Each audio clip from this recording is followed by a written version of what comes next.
Why influencers be lying so much?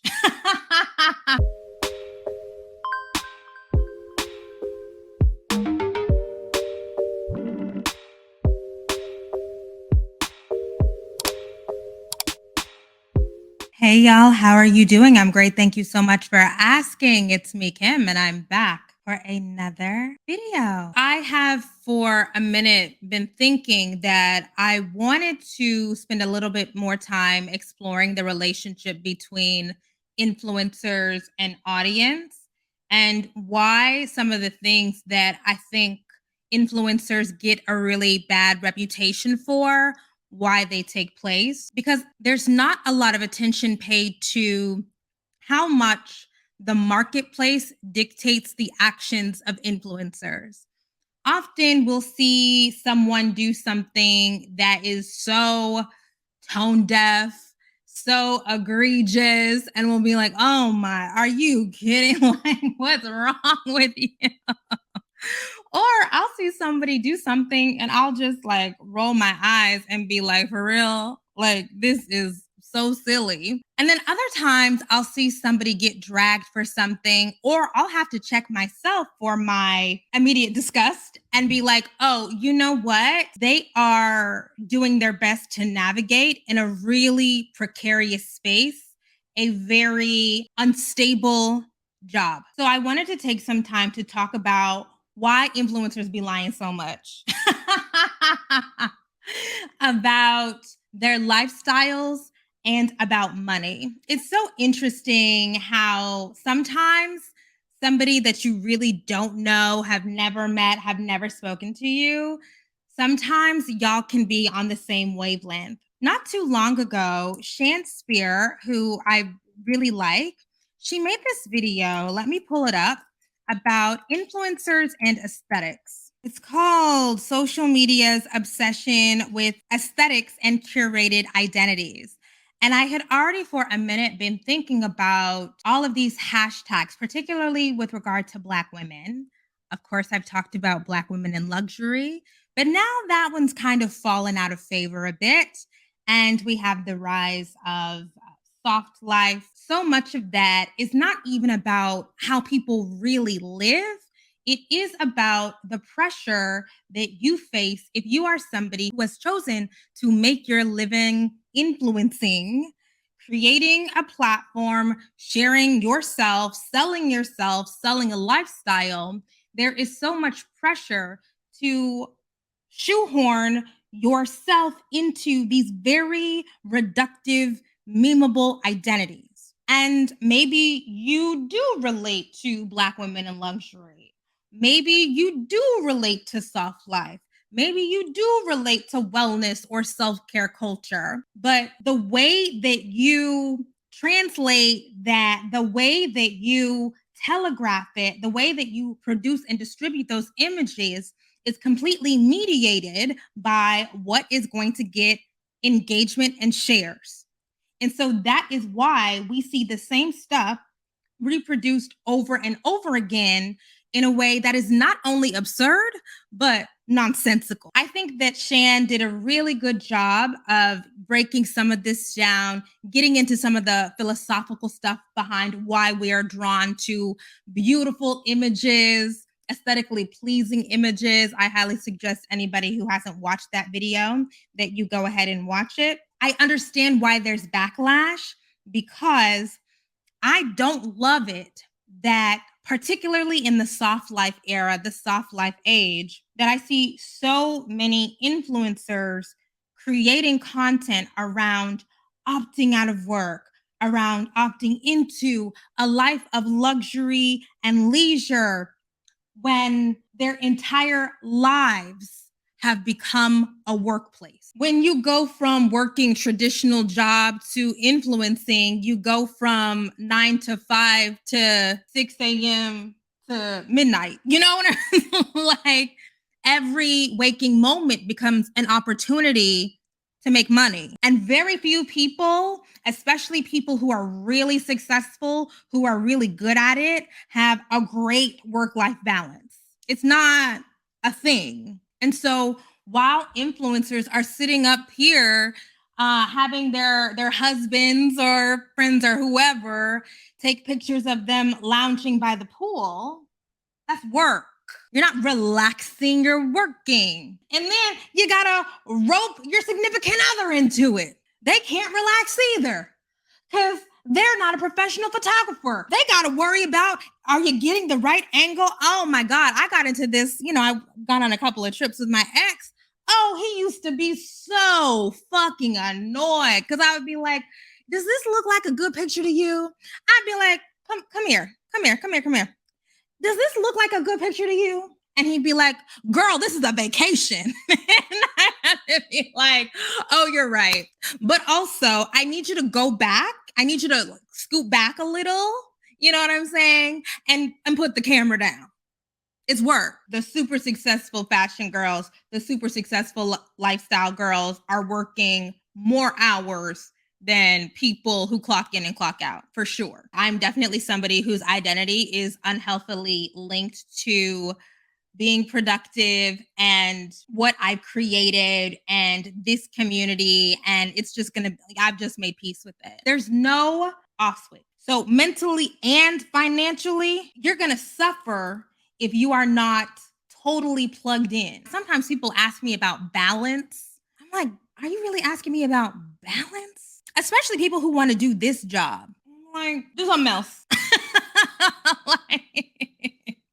Especially when you're just starting, it's not a thing. So in the shift toward algorithmically curated feeds, so many influencers whose livelihoods depend on engagement move toward the kinds of content that algorithms tell them large numbers of people prefer to see. So you have to make sure that if you spend some time making things because your time is valuable, you're always trying to optimize likes, comments, shares. And so that means there's not a lot of space to just do whatever you want to do. So the other thing about the soft life shit or the Black women in luxury stuff is, yes, some women may really believe in that and it's a part of their ethics and ethos and whatever. But also, because I say all the time, so much of this job is just doing the math. If you're good at this, you're doing the math. You're looking at what's working for other people and you're seeing how you can replicate it and maybe switch it up just a little bit so you don't really get called out for stealing, but also stay true to the formula so that you can hit the algorithm and get your Instagram Reels bonus, get your TikTok little money, increase your followers, get access to more brand deals. My mom gave me an HTML book when I was 9, and that's when I started making websites. That's a real story. And I've talked before about what I always loved about the internet. What really drew me to it was the idea that you can create these little micro communities around anything, and you no longer need to be geographically centralized to gather around that identity, to commiserate, to make friends. Oh my gosh, I remember, this is the message board days. Oh my goodness. The message board days, Usenet. Oh, this is so old. Y'all don't know what this is. Gosh, what else were we? It's MySpace, it's Zynga. It's just all of these little things where it's like, oh, I like this thing. Do you like this thing? And it's like, oh, I thought I was the only one. And even truly the early days of Tumblr, where it's just like micro niches, random stuff. And the exciting thing about being online, about having the capability to access these technologies is no matter what it is, no matter how obscure, you're going to be able to use your technology and find somebody who's like, me too. Grease too. Oh, I love Cool Rider. That's my favorite song. Oh, shout out to Michelle Pfeiffer, right? And it makes you feel less alone. It makes you feel heartened, excited. It enables, your sense of adventure.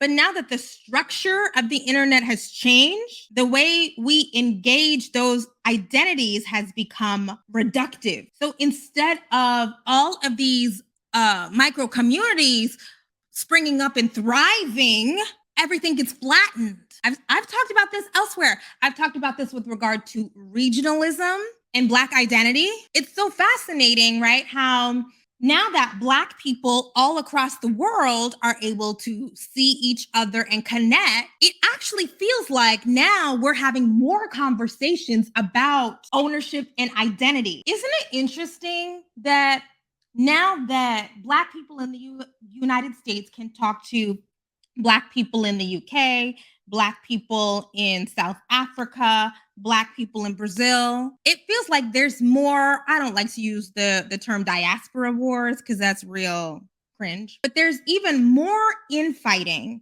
about who did what first, who owns what. And that is because when we are all in the same pot all the time, sharing, we all just start to do the same stuff, use the same slang, listen to the same artists, do the same hairstyles, wear the same clothes. And so then we have to have more discussions about, okay, that's not yours.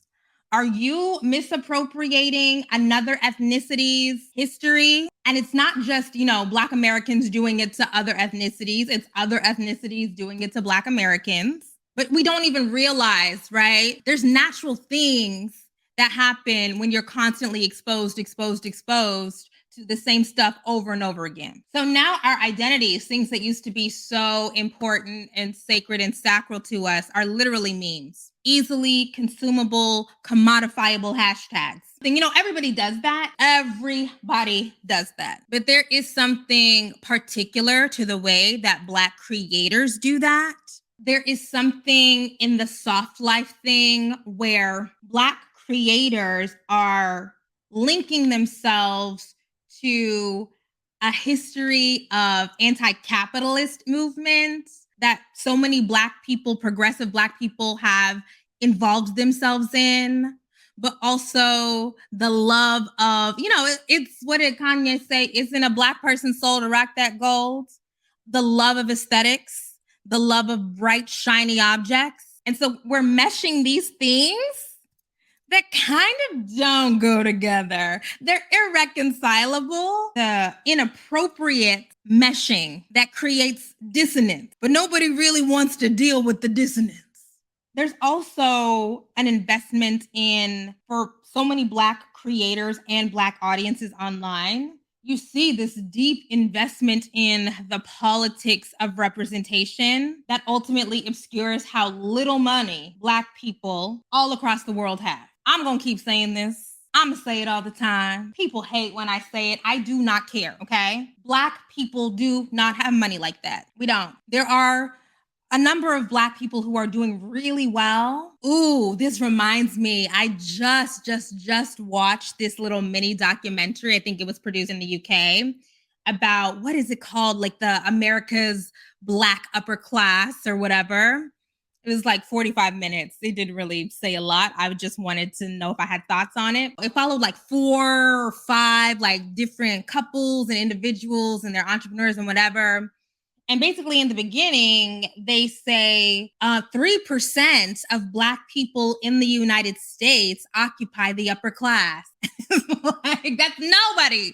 And it's like the intro is like, despite the associations between Black people and socioeconomic hardship, 3% of Black Americans, of Black people living in the United States, are in the upper class. That's nobody. And so because we are so starved for representation, starved for positive images, we rush toward and like pedestalize and fetishize these particular images of not only rest and relaxation, because that's one thing, but images of excess. Black people, don't I know it, don't like to be reminded of the fact that we don't have shit because it's not fun. It's not pleasurable.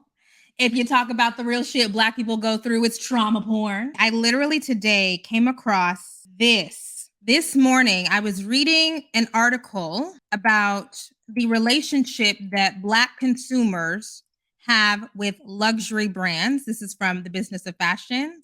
I read it every day. This is rethinking luxury's relationship with Black consumers. A number of factors have made it increasingly difficult for luxury companies to ignore Black consumers. Even though Black people make up just under 14% of the population in the US and have the lowest median household income of any racial group, according to the US Census, a Nielsen survey found that they're 20% more likely than the overall population to pay extra for a product that is consistent with the image I want to convey, and 31% more likely to spend $500 or more on a handbag. That is so interesting to me. Basically, what BOF is telling y'all, you spending it, but you ain't got it. And influencers absolutely participate in the celebration of spending it when you don't got it. I think that because we so desire escapism, that we are not only as influencers willing to participate in the charade, but also as consumers, we flock to it. I would say that escapism is harmless if escapism didn't shape our desires. I would say that it's completely harmless if escapism did not shape our political commitments. And so I think it's really difficult for people to separate, let me passively consume this really fun, pleasurable image from what do I want from my life and how am I going to get it? Okay, the two things that people come to social media for, pleasure and outrage. For Black audiences, we tend to congregate around aspirations and not realities because the realities are so depressing. I get it. I do. What does this mean for people who want to be creators, who want to be influencers, and who want to make an above average living? It means that they are going to curate their public images and mold them and angle them toward what they know people like and not necessarily around their actual lives, their actual truth. If you want to move up, you have to look like a rich bitch. That is absolutely the case. It's so easy to get stuck in the middle by being average. And as a person who has lived online socioeconomic mobility, I can 100% attest to the fact that people engage with me in a much nicer, more interested, and thoughtful way because they think I have something. The kinds of critiques, the kinds of pushback that you get when people think you're broke, oh, girl. And let me just say, right, on the Kimberly Nicole Foster channel, there's a little YouTube short on there about, and I said, I don't care. I love Rihanna, but I still am never going to celebrate the fact that she's a billionaire. And the number one thing that people respond is, that's why you're broke. Now, the way that YouTube, the shorts works, people don't know me. They're not familiar with my work. They're just being served shorts, completely detached from Kimberly the person, Kimberly the creator, who's 33 years old and has been doing this for a decade. But the very first thing they go to when I said wealth hoarding is unethical in this way is, that's why you're broke. That's why you're never going to have anything. You are ugly and jealous and bitter. That's why you don't have shit. Little do they know, I have a little bit of shit. I'm not broke. But that is the first and easiest attack. If you have a political ideology, if you have a thought people are not messing with, they're going to go straight to, that's why you don't have shit. And so I can really comfortably say, yeah, if you look like you have some stuff, you are buffered from a certain kind of attack. And so when that influencer, his name is Josh, right? Let me pull up his TikTok. He was on TikTok. So much of his building up his platform was around living the high life. It's the end of an era. My bougie Tribeca penthouse decided to go up almost $3,000. And while I am bougie, I'm not stupid. So it's time to move. Yes, I'm going to miss this place, but I was living beyond my means anyway. So my mom flew up from Texas to help me move and realized this was way too big of a project for just us girls. So we called Roadway. We're officially rebranding as an Uptown Girl. I called a car on the way to meet Roadway and it literally broke down. like in the middle of the freeway. Like I had to cross FDR. But that's a story for another time. Finally made it up to Harlem, and despite the rain, the humidity, the 5th floor walk up, so grateful for my homegirl Yasha for taking me in so last minute. I'm so excited to make so many memories in our new affordable home. To sum that up, he had to move out of his apartment because he was subleasing basically through Airbnb, couldn't sign a lease or whatever. And, that's a whole nother thing about, oh my God, signing documents and buying cars and signing leases as an influencer. Baby, I could have another conversation about that, but I won't. So they were going to jack up his rent, and he couldn't afford it anymore. He admitted to us that he was living beyond his means. He had to do something else, downsize a little bit. And the first thing that people go to is, oh, you're so irresponsible. How could you be so irresponsible? Oh, these influencers, they just want to flex and they don't want to get a real job. Not even acknowledging. Would Josh right now have 1.7 million followers on TikTok if he had not, for that extended period of time, projected that image of wealth? The answer is no. The girls who get it, get it. So the people who want to move up, they fake it or they start scamming. And the other thing, right? Living above your means, because baby, I've done it, it's stressful. But you get the traction, it works, you move on, and hopefully, you are able to generate enough money, enough revenue to keep up. He is a queer Black man. I think there is particular pressure on Black women to do it. That is why people love to drag Jackie. But I actually understand exactly the kind of project that she's undertaking and the amount of work that it takes to sustain that project. But yes, so many Black women content creators are pushed to go out of their way to talk about how little work they do, how we outsource everything, how we're never stressed, how you only get up whenever you want to, and you're living your best life, and it's travel and it's freedom. My big soft life pushback is soft life requires a lot of money. And unless you're independently wealthy, where are you getting that money from? You're fucking working. I think I live a real soft life. I work hard. And sometimes I can clock out and, I can take a couple of days to myself, or I can, go to Vegas and see Silk Sonic, or I can go to Vegas and see Usher, and I can do whatever, and I can hang out with my nieces. But also my life in 2022, which actually I, am back to working quite hard again because I have goals. I have things that I want to do. But my real laid back life in 2022, 2021 was only made possible by 9 years of really hard work before that. We're talking holidays. We're talking weekends. We're talking missed birthday parties.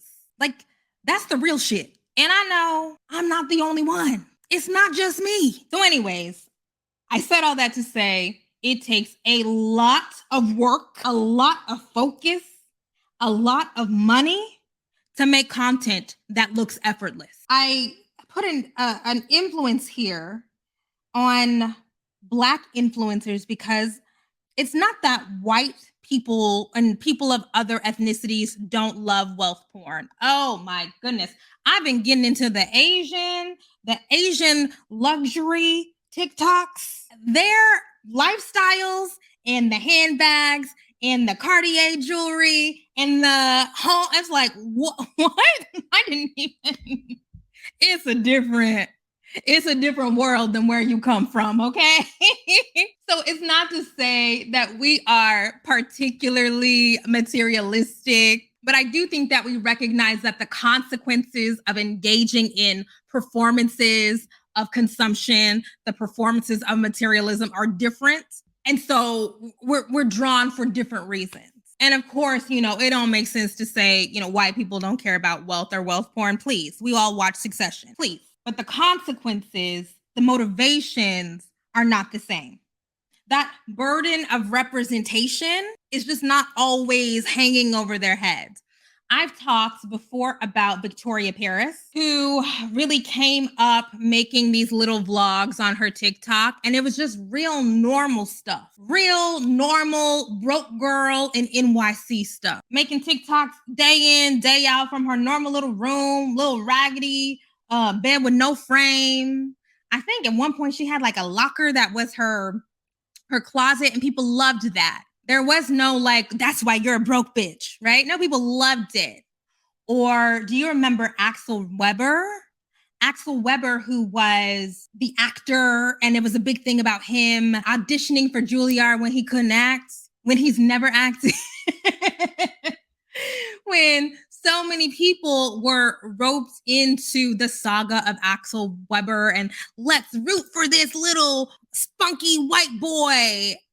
And did Axel Weber or Victoria, did they feel that pressure to perform wealth? No. They were like living in little shitty rooms and people loved it. In fact, when it comes to white folks who are from the upper middle class, we actually assign a lot of positive value to them living humbly. When it's a white person who we know has access to more and different, we actually are like, oh my goodness, wow, you have so much self-control, so much restraint, so much discipline by not spending your money and being ostentatious. And white people know that, and they try to play it up like Elon Musk. When there is all of this conversation about him living in a little shack in Austin, basically, a 1,000 square foot house in Austin, multi-billionaire Elon Musk, because and it's like, no, that little shack was right next to the 20,000 square foot mansion. And he walks from the little shack out to the private Gulf Stream. It's because the values and the incentives and the desires are different. There's just different politics attached to the performance of wealth or performing the rejection of ostentation, performing the rejection of luxury. And so that does mean, again, that young Black folks who can't be an Axel Weber, who can't be a Victoria Paris, are gonna buy the fake Chanel or whatever and do the fake Chanel unboxing. Unboxing a replica bag is wild. I have no problems with replicas, but unboxing the fakes is wild. But I understand why it happens. This is actually making me think of the fact I, talk a lot about how, man, I get so concerned for the kids on TikTok. I do. Because one, TikTok's follower numbers are inflated. Their view counts are inflated. It just does not translate into actual monetary value for most people who are really investing in the business of making content. And I worry because that particular mode of lifestyle influencing is a dead end, particularly because we see so many influencers branching out to create their own brands because they recognize that that's a dead end, right? So there's a reason why a Jackie is making a Forever Mood, because eventually that's going to burn out. Or why an Emma Chamberlain is making a coffee company, trying to stave off when that stuff burns out. Desi Perkins has sunglasses, and I think she does skincare now. But making those kinds of spin-off businesses, side businesses for lifestyle, the fashion girls, it takes so much capital. Making that stuff work takes so much money. I'm now thinking of Jaclyn Hill, who has, the cosmetics and has the jewelry. You got to have access to capital. You got to have access to distribution. You got to have access to great management representation. And we also know Black people don't really have access to that kind of stuff. And so we see so many creators running, burning themselves out, running toward what is ultimately a dead end because it can't last forever. One of the reasons why I am so thankful for this platform is if I wake up tomorrow and have $5, you know what I'm going to do? I'm going to move into my mom's house or my sister's house and go back to making videos on the floor because I still got good ideas, Oh, good ideas and analysis. Oh, they're going to be around forever, right? Building influence via ideas and thoughts and analysis. Stuff that honestly, this particular kind of platform is relatively new, but I talk all the time about growing up and idolizing, people on the radio. Like, people are always going to be hungry to hear somebody else's thoughts if they think that they're interesting in thought. I don't think that people are always going to be hungry, or algorithms are always going to be amenable to seeing the continual replication of memed identities. I definitely think that the clock is ticking on that. And, the other thing is, because I am so plugged into the financials of this, I'm so plugged into the economics of this, often I can tell when people's lifestyles don't add up. It's not hard. I've lived above my means in the $700 a month apartment sitting on the floor in Oklahoma City, so I get it for sure. We are a recession away from everyone dropping below our current precarious means. Yeah, that's the other thing when people are like poverty mindset. I'm like, you guys, poverty is not a mindset. Poverty is a political choice. Do you think that Jeff Bezos works so much harder and is so much smarter than somebody making $9 an hour at McDonald's? I know a lot of people do think that, but no. One of the reasons why I love to talk about the business of digital media, I love to talk about the business of influencing. And people have been like, well, if you were able to do this, why aren't you more positive about other people? And it's like, I want to be so honest about the fact that so much of this is luck. Also, I do genuinely believe that I'm magic. I do. It's privilege. Because even while I believed that I was magic, I was still living in relatives' homes and not paying rent. And that gave me the time to figure my shit out. And so, yeah, believe in yourself, work hard, study the algorithms, study the business. I do, but there's no guarantees for anything ever. And especially now, I think it is so much harder to get real good traction now than it was 5 years ago or 10 years ago. It seems as though white influencers have such an easier time converting their brand capital, and it hurts to see Black women constantly running towards it. Yeah, I mean, so much of that is about infrastructure. Man, this reminds me of, I did this interview that we're still trying to edit, girl, because it kind of got messy, with George Lee, whom I like so much. And George Lee is a commentary TikToker, and he's also on Instagram. And I did this interview with him, and we talked about his career, because I love to talk to creators about that stuff and the money stuff. And I was saying, so of course, people have reached out to you to represent you, right? Like, of course,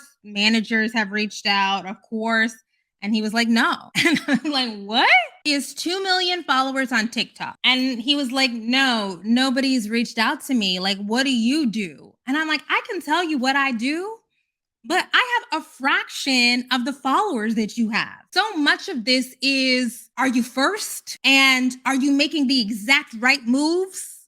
Are you setting up your business in the exact right way? And so that means so many newer people to influencing, younger people are going to miss out on ever having a chance to really create a life that is more than like bare minimum, because they're just not getting the support that they need. I think it's easier now because the blueprint is laid. No, I don't. The markets are so saturated. There's a reason why there are so few mega stars, new mega stars making a ton of money. It's just, the markets are so saturated, but also it's also about the way that the algorithms that so many newer creators rely on. It's about how those algorithms are programmed. Okay, we're really gonna get on our media Kim shit. Let's get on our media Kim shit, right? Okay. So Facebook was such a huge deal because it relied on the social graph. And so that is, I'm connected to her, who's connected to her, who's connected to her. And Facebook is going to show you the stuff that's popular in your orbit, and you trust it because you're connected. Okay. And people are able to engage with you for real and develop a real relationship with you as an influencer because of that connection, because of those algorithms. Now that algorithms are not about the social graph, they're not about actual connection, it's almost random, right? It's completely disconnected from, oh, I like this influencer, so I'm going to be served their content. I like this influencer, so the algorithm is always going to make sure that they show up first. That is not how Instagram Reels works. That is not how TikTok works. It's almost like, oh, you accidentally happen to come across this random video of somebody in Iowa doing the chicken dance. And so here's more people, but then you're never going to be able to find that random person in Iowa doing the chicken dance ever again. You're going to follow them, but you're never going to see anything they make ever again because there's no emphasis put on making sure that the people that you've chosen to follow, that they show up for you. And so that means that the connections, those bonds, influencers rely so much on parasocial relationships. And so with IG Reels, with TikTok, those parasocial relationships are so thin because I can follow somebody today and I will never see them again. Occasionally, I'll be like, hey, what happened to that girl? Oh, what was her name? And then I can't remember her name. And so that's what makes making a living so much harder. That is all I have to say on that, you guys. Thank you so much for watching. Be sure to like, share, and subscribe. Hit me up on Instagram or Twitter. Leave a comment down below, and I will see you next time. Bye.